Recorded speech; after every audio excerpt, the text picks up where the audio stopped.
Shalom kekasih-kekasih Tuhan, selamat pagi. Saudaraku sekalian, setelah Tuhan Yesus menjawab Petrus dan murid-murid lainnya dengan berkata, "Tenanglah, aku ini, jangan takut."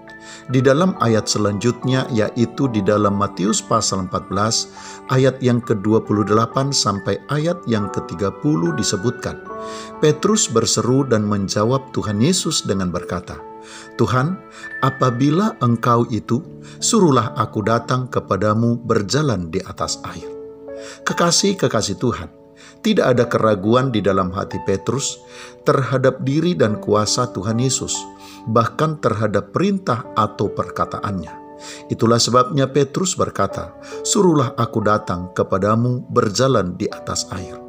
Petrus terlihat sangat percaya bahwa jika Tuhan yang berfirman atau jika Tuhan yang memerintahkan, maka ia pasti bisa berjalan di atas air itu untuk mendapatkan Tuhan Yesus.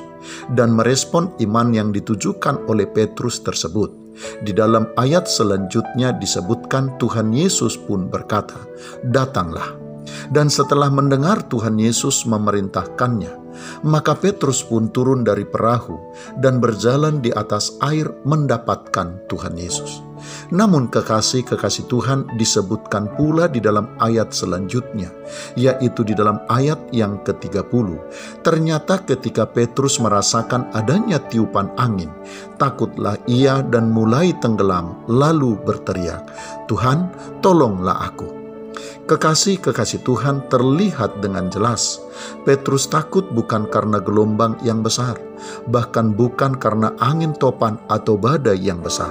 Petrus juga takut bukan karena dalam dan luasnya laut tersebut, tetapi sebagaimana disebutkan oleh ayat bacaan kita pagi ini, Petrus takut hanya karena tiupan angin saja. Hanya karena angin kecil dan biasa yang menerpa tubuhnya, Petrus kehilangan imannya kepada Tuhan terhadap kuasa dan firman-Nya.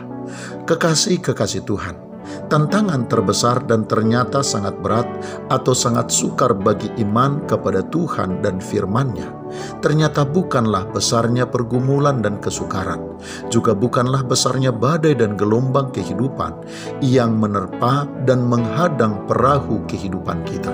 Tetapi tantangan terbesar dan tersulit bagi iman kita justru adalah sikap yang kita bangun terhadap keadaan dan situasi yang ada. Sikap dan cara pandang kita terhadap situasi dan keadaan di sekitar kita lah yang pada umumnya menjadi penyebab kegagalan dan kekalahan terjadi serta menimpa kehidupan kita. Karena itu kekasih-kekasih Tuhan, betapa pentingnya kita membangun sikap yang benar terhadap segala sesuatu yang terjadi di sekitar kita. Selamat pagi, Tuhan Yesus memberkati. Shalom.